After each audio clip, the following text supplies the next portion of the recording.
গল্পের সওদাগর চ্যানেলে আপনাদের সবাইকে স্বাগতম। আজকে আমরা শুনব হুমায়ূন আহমেদের সবাই গেছে বনে পর্ব ২। ৩০৬ নম্বর কোর্স পলিমার রিওলজি। এখন অবশ্য করার কিছুই নেই। মিস ক্যাথরিনকে টেলিফোন করে দিতে হবে। ক্লাস মিস করা তেমন কোনো ব্যাপার নয়, সময় করে নিয়ে নিলেই হবে। কিন্তু ঘুমের জন্য ক্লাসে না যেতে পারাটা লজ্জার ব্যাপার। আনিস টেলিফোন হুক লাগানো মাত্রই টেলিফোন বেজে উঠল। হ্যালো, আনিস ভাই, আমি শফিক। বুঝতে পারছি। কাল রাত থেকে এই নিয়ে ৬ বার টেলিফোন করেছি।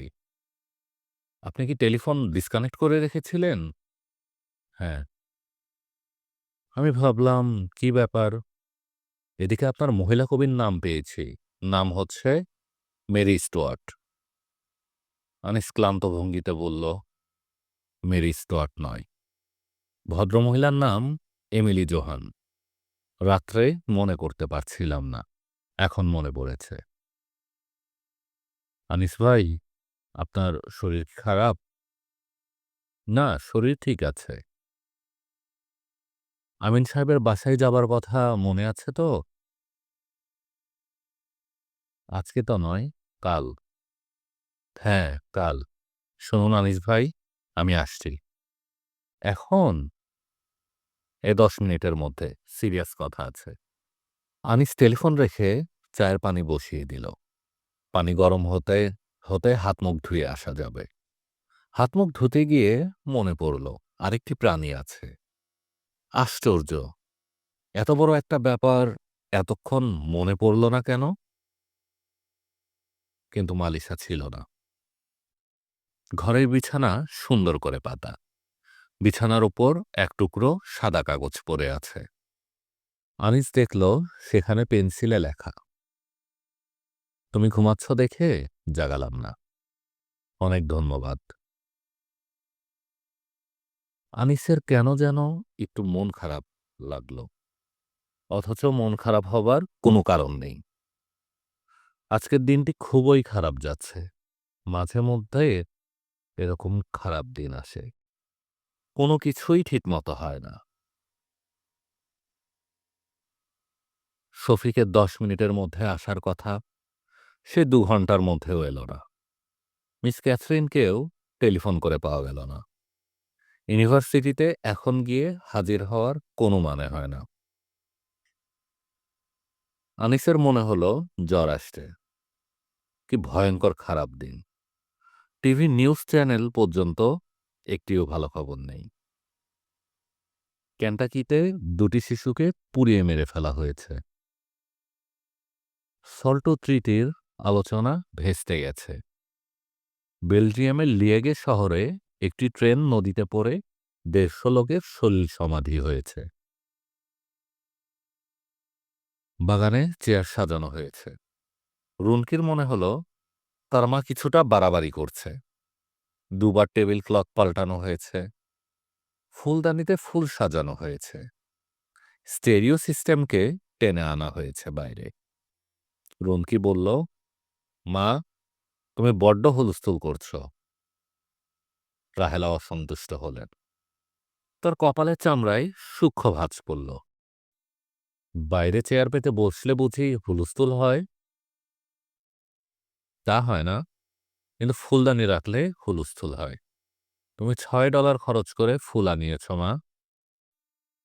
বেশ তো, তোমার অপছন্দ হলে ফুলদানি তুলে নাও। রুনকে অপ্রস্তুত হল। তার মা স্পষ্টই রেগে গেছেন। সে তার মাকে ঠিক বুঝতে পারে না। অত্যন্ত ছোট কারণে তিনি অসম্ভব রেগে যেতে পারেন। রুনকি হাসি হাসি মুখে বলল, মা, তুমি যদি চাও তাহলে আমি নীল শাড়িটা পরব। আমার আবার চাওয়াচাওয়ির কি আছে রুনকি? আমি কখনো কারো কাছে কিছু চাইনি। রুনকি মুখ কালো করে তার ঘরে চলে গেল।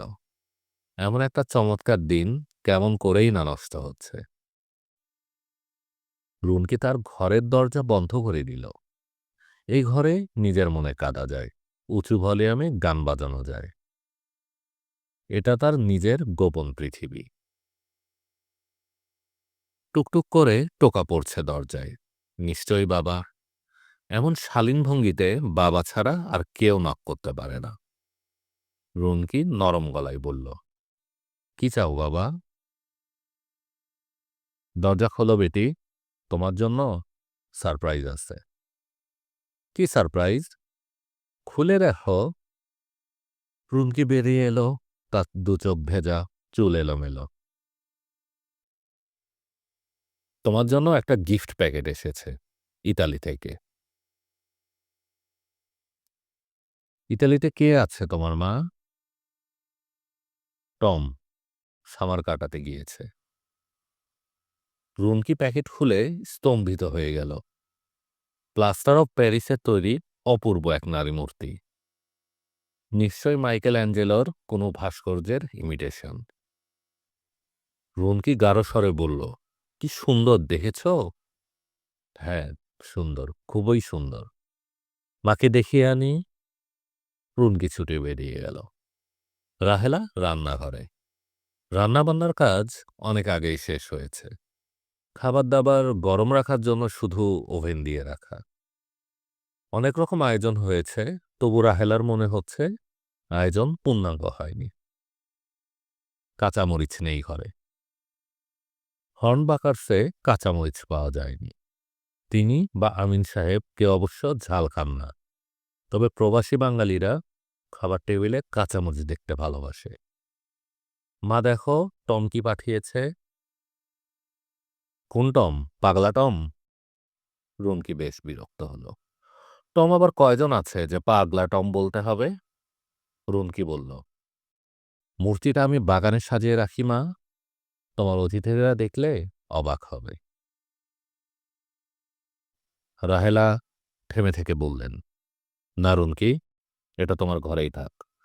মূর্তিটি অশালীন। রুনকি স্তম্ভিত হয়ে মায়ের দিকে তাকিয়ে রইল।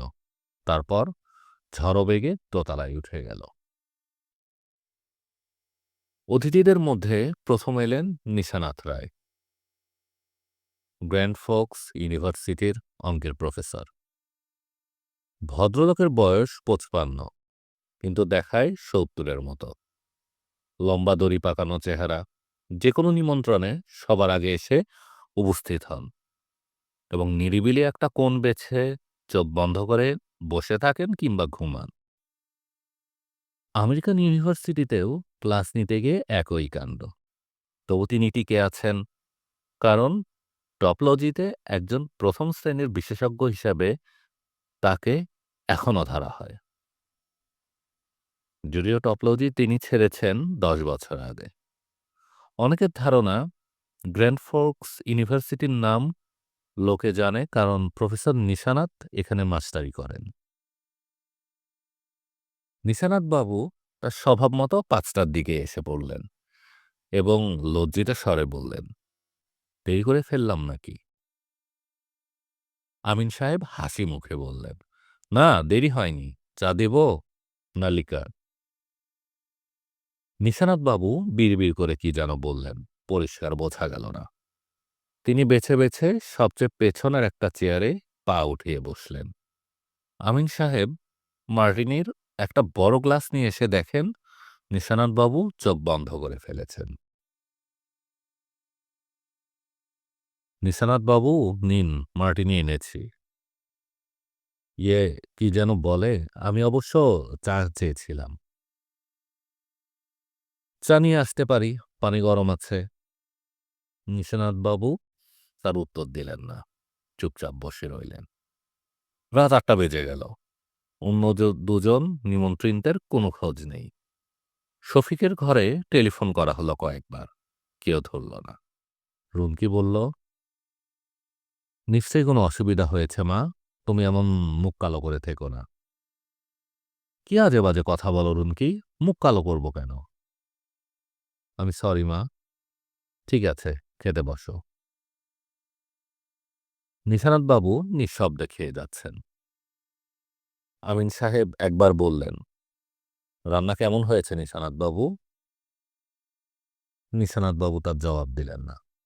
তিনি কখনো অপ্রয়োজনীয় প্রশ্নের জবাব দেন না।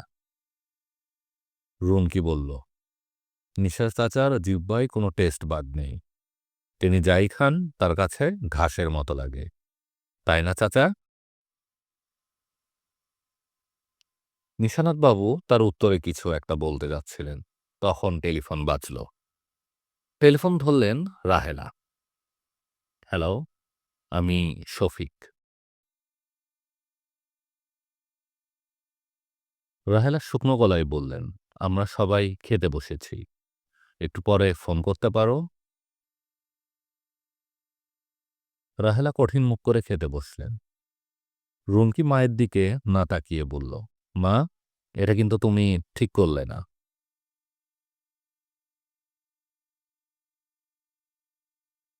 রাহেলা উত্তর দিলেন না। নিশানাত বাবু বললেন, প্রচুর আয়োজন করেছেন, মনেই হচ্ছে না বিদেশ। রুমকি বলল, মা, ওদের হয়তো বিশেষ কোনো ঝামেলা হয়েছে। টেলিফোন নামিয়ে না রেখে তোমার উচিত ছিল। আমার কি উচিত অনুচিত তা আমি তোমার কাছ থেকে শিখতে চাই না। তুমি ভাজা মাছ আরও নেবে? না। নিশানাত বাবু, আপনি নিবেন? না। নিশানাত বাবু অবাক হয়ে বললেন, এটা ভাজা মাছ? আমি ভাবছিলাম। রুমকি বলল, তুমি শুধু শুধু রাগ করছো মা, ওদের নিশ্চয়ই বড় রকমের কোনো ঝামেলা হয়েছে। নিশানাত বাবু বললেন, কাদের ঝামেলা হয়েছে? যাদের আসবার কথা ছিল তাদের। কি ঝামেলা? সেটা তো এখন জানা যাচ্ছে না। হয়তো ভদ্রলোক বাথরুমে গিয়ে দেখেন বাথটাবে একটা ডেড বডি পড়ে আছে। ডেড বডিটির পিঠে একটি ওরিয়েন্টাল কাজ করা ছুরি। আমিন সাহেব হেসে ফেললেন। হাসির কি হলো বাবা, হতেও তো পারে। নিশানাত বাবু বললেন, এদেশে সবই সম্ভব। খুন খারাপি এদের কাছে কিছুই না। অতি অসভ্য বর্বরের দেশ।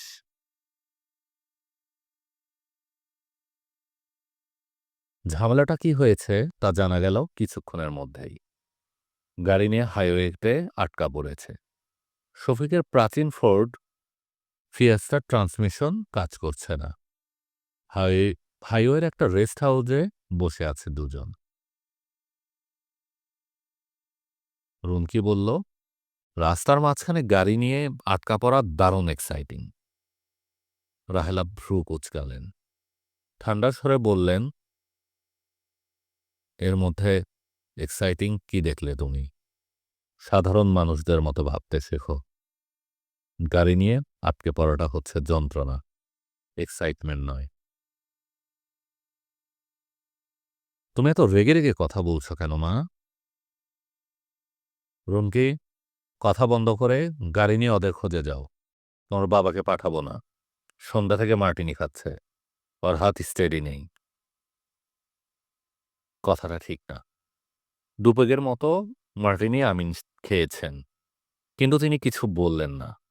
রাহেলার মেজাজ চড়ে আছে, চুপ করে থাকাই ভালো। নিশানাত বাবু বসার ঘরের সোফায় পা গুটিয়ে আবার ধ্যানস্থ হয়েছেন। আমিন তার পাশে এসে বসতেই তিনি বললেন, বুঝলেন, ওদের অসভ্য বর্বর জাত। রাহেলা রুনকির সাথে গ্যারাজ পর্যন্ত গেল। রুনকির হাতে চাবি দিয়ে বললেন, নতুন ছেলেটির সঙ্গে খুব ভদ্র ব্যবহার করবে। রুনকি অবাক হয়ে বলল, আমি অভদ্র মা? কি বলছো তুমি? যা বলছি মন দিয়ে শোনো। আমি চাই তুমি বাঙালি ছেলেদের সঙ্গে কিছুটা মেলামেশা করো। রুনকি চুপ করে রইল। রাহেলা বললেন, তোমার একটা ভালো বিয়ে হোক, সেটাই আমি চাই। আমি তোমাকে হ্যাপি দেখতে চাই। বাঙালি ছেলের সঙ্গে বিয়ে হলেই আমি হ্যাপি হব? তোমার তো বাঙালি ছেলের সঙ্গেই বিয়ে হয়েছে, তুমি কি হ্যাপি? রাহেলা উত্তর দিলেন না। রুনকি বলল, এইসব নিয়ে আমি এখন ভাবতে চাই না। আর আমি চাই না তুমিও ভাবো। ইদানিং আমাকে নিয়ে তুমি বেশি চিন্তা করছো। তুমি কি বলতে চাও চিন্তার কিছু নেই? রুমকি গাড়িতে উঠে ইঞ্জিন স্টার্ট দিল। রাহেলা বললেন, শাড়ি একটু উপরের দিকে টেনে নাও। এক্সেলারেটরের সঙ্গে যেন না লেগে যায়। হাইওয়েতে নেমেই রুমকি গাড়ির স্পিড বাড়িয়ে ৭০-এ নিয়ে এলো। গ্র্যান্ড ফোর্কস থেকে ফার্গো ইন্টারস্টেট হাইওয়ে ফাঁকা থাকে বলেই পুলিশ টুলিশ তেমন থাকে না। যত ইচ্ছে স্পিড তোলা যায় গাড়িতে। রুনকির বান্ধবী শ্যারন একবার ৯৫ পর্যন্ত তুলেছিল। কি প্রচণ্ড কাঁপুনি গাড়ির। রুনকির এতটা সাহস নেই। ৭০-এই তার খানিকটা হাত কাঁপে। তাছাড়া ফল সিজন বলেই গাছের পাতা ঝরছে। শুকনো পাতার উপর দিয়ে গাড়ি গেলেই অদ্ভুত শব্দ হয়। কেমন যেন ভয় ভয় করে। আপনাদের নিতে এসেছি আমি। আনিস মেয়েটিকে দেখে অবাক হয়। হালকা পাতলা গড়নের বাচ্চা একটি মেয়ে। শিশুদের চোখের মতো তরল চোখ। কেমন যেন অভিমানী পাতলা ঠোঁটে। আপনি বুঝি সেই টিচার আনিস? আনিসের উত্তর দেওয়ার আগেই মেয়েটি বলল, আমি কিন্তু মাস্টারদের একটুও পছন্দ করি না। আপনি আবার রাগ করবেন না যেন। আনিস হাসি মুখে বলল, না, আমি রাগ করব না। মাস্টাররা ক্লাসের বাইরের কিছু জানে না, জানতেও চায় না। তাই কি? হ্যাঁ, আমি $10 বাজি রাখতে পারি। আপনি কবি কিটসের প্রণয়িনীর নাম জানেন না। আনিস অবাক হল। মেয়েটির মুখ হাসি হাসি, কিন্তু ঝগড়া বাঁধানোর একটা সূক্ষ্ম চেষ্টা আছে। শফিক তার গাড়ি নিয়ে এখনো ব্যস্ত। তার ধারণা ঝামেলাটা আসলে ট্রান্সমিশনে নয়, কার্বুরেটরে। আর খানিকক্ষণ অপেক্ষা করলেই সে ঠিক করে ফেলতে পারবে। আনিস একটা সিগারেট ধরিয়ে মৃদু স্বরে বলল, কবি কিটসের প্রণয়িনীর নাম অত্যাবশ্যকীয় বিষয় নয়। আইনস্টাইনের কয় স্ত্রী সেটা জানা বোধহয় অত্যাবশ্যকীয়? না, তা নয়। এইসব হচ্ছে বিলাস। শফিকের গাড়ি একটা ছোট গর্জন করে আবার ঠান্ডা হয়ে গেল। সে হাসি মুখে বলল, দেখলেন তো আনিস ভাই, প্রায় কায়দা করে ফেলেছি। আর ১০ মিনিট। আনিস সে কথার জবাব দিল না। রুমকি মাথায় স্কার্ফ শক্ত করে বাঁধতে বাঁধতে মৃদু স্বরে বলল, আমি তর্ক করে আপনাকে রাগিয়ে দিতে চাই না, তাহলে মা খুব রাগ করবেন। মাকে আমি রাগাতে চাই না। তার কিছুদিন আগেই নার্ভাস ব্রেকডাউন হয়েছিল। আরেকবার হলে খুব মুশকিল হবে। শফিকের গাড়ি স্টার্ট নিয়েছে। বিকট শব্দ আসছে সেখান থেকে। শফিক কোমরে হাত দিয়ে গাড়িকে উদ্দেশ্য করে ছোটখাটো বক্তৃতা দিয়ে ফেলল। শালা, তুমি মানুষ চেনো নাই। কত ধানে কত চাল, বোঝো নাই। শালা, এক চর দিয়ে তোমার দাঁত খুলে ফেলব। রুনকি খিলখিল করে হেসে ফেলল।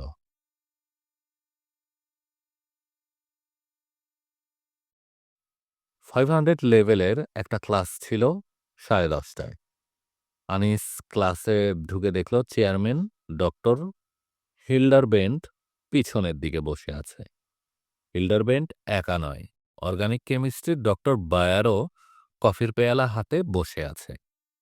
হিল্ডারবেল্ট বলল, আমরা তোমার ক্লাসে বসতে পারি তো? আনিস বলল, নিশ্চয়ই। কোনো প্রশ্ন আবার জিজ্ঞাসা করো না। হা হা হা।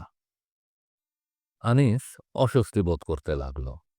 হঠাৎ করে তার ক্লাসে এসে বসার কারণ বোঝা যাচ্ছে না। তবে এরা তাকে পছন্দ করছে না, এটুকু পরিষ্কার বোঝা যায়। পছন্দ না হবার কারণ তার জানা নেই। কোনো কারণ থাকার কথাও না। আনিস বক্তৃতা শুরু করল।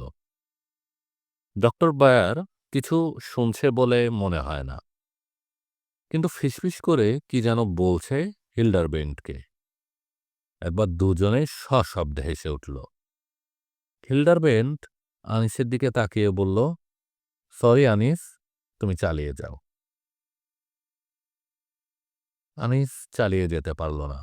ডক্টর বায়ার হঠাৎ করে বলল, তোমার ইংরেজি কথা আমি ঠিক ধরতে পারছি না আনিস, তুমি কি আরেকটু স্লো যাবে? তুমি তো নিজেই কথা বলছো বায়ার, আমি নিজে স্লো বললেও কিছু আসবে যাবে না। দু একটা ছেলে হেসে উঠল।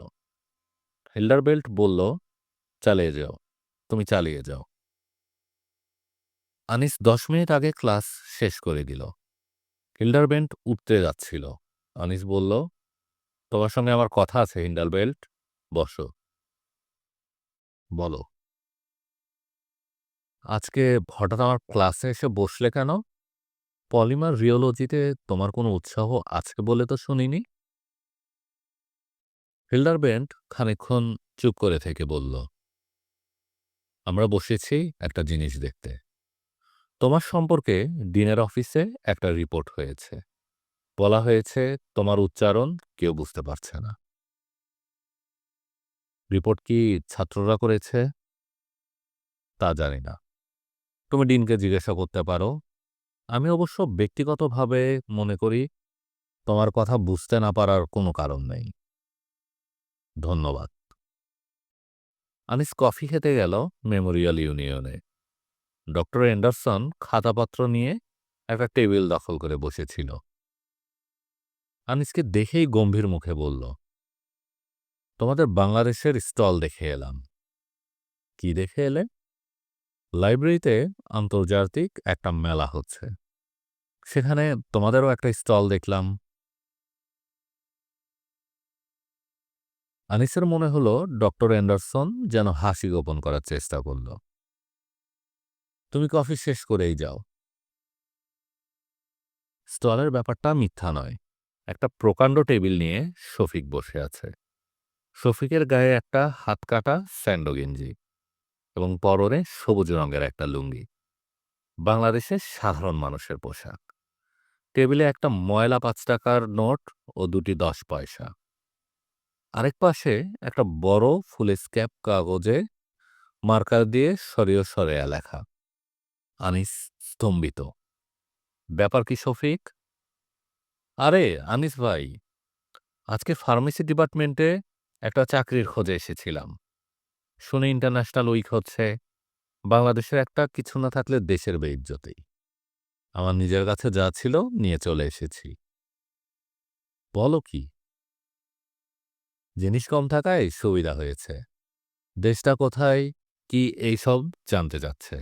হা হা হা। নামটা তো জানলো, কি বলেন? খালি টেবিল নিয়ে 7 দিন বসে থাকবে বুঝি?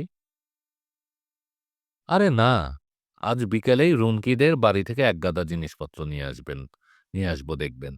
হুলুস্থুল কারবার করব। এক মালয়েশিয়ান আমার স্টলের সামনে এসে দাঁত বের করে হাসছিল। শালার অবস্থাটা কি হয় কালকে দেখবেন। রুনকিকে নিয়ে আসব। দেশের ইজ্জতের একটা ব্যাপার। আনিস হাসি মুখে বলল, তোমার চাকরির কি ব্যবস্থা হবে? এই 7 দিন আরো যাচ্ছ না সেখানে? আরে রাখেন ভাই চাকরি, মাথার ঘায়ে কুত্তা পাগল অবস্থা এখন। লোকজন কেউ কেউ এসে দাঁড়াচ্ছে ওই স্টলের সামনে। কেউ কেউ বিস্মিত হয়ে বলছে, কোন দেশের স্টল এটি? বাংলাদেশের।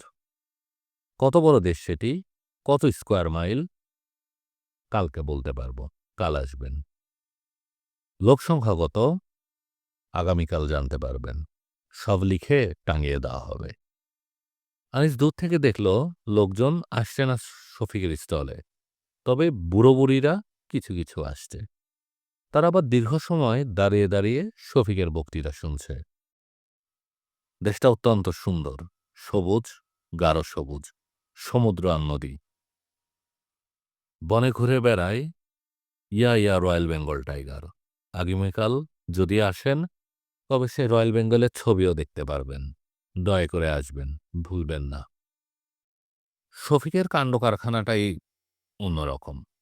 $500 পকেটে নিয়ে ফার্গোতে এসে 1 মাসের মধ্যে $240 দিয়ে গাড়ি কিনে ফেলল।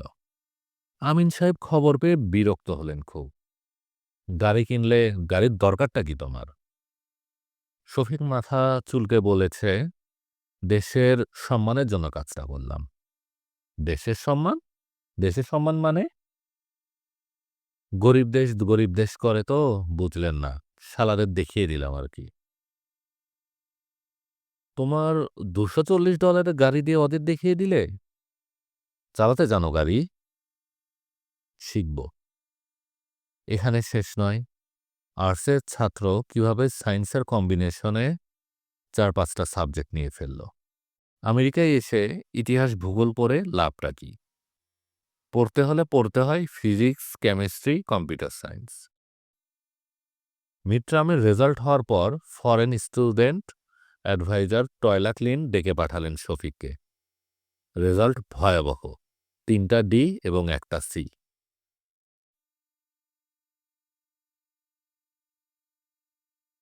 শফিক, তোমার দেশ কোথায়? শফিক গম্ভীর হয়ে বলল, ইন্ডিয়া ম্যাডাম, ক্যালকাটা সিটি। টয়লা ক্লিন কাগজপত্র ঘেঁটে শফিকের চেয়েও গম্ভীর হয়ে বললেন, কিন্তু আমার কাছে যেসব কাগজপত্র আছে সেখানে লেখা বাংলাদেশ। শফিক মাথা চুলকায়, জবাব দেয় না। তুমি কি দয়া করে ব্যাপারটা আমার কাছে এক্সপ্লেইন করবে? রেজাল্টে যা হয়েছে ম্যাডাম, এতে করে দেশের একটা বদনাম হয়ে যায়। এই জন্যই বললাম ইন্ডিয়া। টয়লা ক্লিনের গাম্ভীর্য মনে হয় খসে পড়ছে, ঠোঁটের কোনায় মৃদু হাসি। তোমার দেশের সব ছাত্র বুঝি এ পায়? ম্যাডাম, আমাদের দেশের ছাত্ররা সব বাঘের বাচ্চা। যে কোনো আমেরিকান স্টেটে ছেলেদের কোত করে পানিতে গিলে ফেলবে। তোমার কথা ঠিক বুঝতে পারলাম না। অর্থাৎ এরা খুব মারাত্মক, একেবারে গ্রিন পেপার। টয়লা ক্লিন বলে দিলেন, ফাইনালে যে করেই হোক অ্যাভারেজ সি থাকতে হবে। জিপিএ ২ এর কম হলে ভিসা রিনিউ হবে না, দেশে ফিরে যেতে হবে। বাইরে দিনে ৬-৭ ঘন্টা কাজ করে পড়ারই সময় পায় না ম্যাডাম। কোথায় কাজ করো তুমি? নিক্স প্লেসে, বিয়ার বিক্রি করা হয় সেখানে। ৪ দিন পর শফিকের কাছে টয়লা ক্লিনের এক চিঠি এসে হাজির। প্রতি ঘন্টায় মিনিমাম ওয়েজ $৩.৫০ করে তোমাকে লাইব্রেরিতে একটা কাজ দেওয়া হলো। এখন পড়াশোনার ভালো সুযোগ পাবে। লাভ কিছু হলো না। ফাইনালে দেখা গেল ৪টাই ডি। টয়লা ক্লিন ভ্রু কুঁচকে বলল, এখন কি করবে? গভীর সমুদ্রে ম্যাডাম, বিষ খাওয়া ছাড়া উপায় নাই কিছু। আরেকবার কোয়ার্টারের সুযোগ যাতে দেয় এই চেষ্টা করব। প্রথম দিকে কিছু সহজ কোর্স নিলে কেমন হয়? শফিককে দ্বিতীয় কোয়ার্টারের সুযোগ দেওয়া হয়। ডিনের অফিস থেকে পারমিশনের জন্য টয়লা ক্লিনকে প্রচুর দৌড়াদৌড়ি করতে হলো। দ্বিতীয় কোয়ার্টারে হলো ২টো ডি, ১টি সি ও ১টি এফ। টয়লা ক্লিন গম্ভীর হয়ে বলল, ইউনিভার্সিটিতে তুমি আর পড়তে পারছ না শফিক। কি করবে এখন? দেশে ফিরে যাবে? না। ইলিগাল এলিয়েন হিসেবে থাকবে? হ্যাঁ। টয়লা ক্লিন শান্ত স্বরে বলল, গুড লাক। আমেরিকা হচ্ছে ল্যান্ড অফ অপরচুনিটি। কিছু একটা হয়েও যেতে পারে তোমার। শফিক গ্রেভারিনের কাছে একটা ঘর ভাড়া করে নিক্স প্লেসের কাজে লেগে গেল। নিক্স প্লেস যে মহিলাটি চালায় তার নাম জোসেফাইন নিক্স। লম্বায় ৪ ফুট ৩ ইঞ্চি। দৈর্ঘ্যের স্বল্পতা সে অবশ্য পুষিয়ে নিয়েছে ওজন দিয়ে। বর্তমান ওজন ২৩০ পাউন্ড। সে ওজনও প্রতি সপ্তাহে বাড়ছে। গায়ের রং ঘন কৃষ্ণবর্ণ। গত ৬ পুরুষ ধরে আমেরিকায় বাস করেও আফ্রিকার আদিম বর্ণের কিছুমাত্র পরিবর্তন হয়নি। শফিককে চাকরি দেবার সময় সে ঘর ঘরে গলায় বলেছে, আমাকে চাকরি দিচ্ছি একটি মাত্র কারণ তোমার গায়ের রং কালো।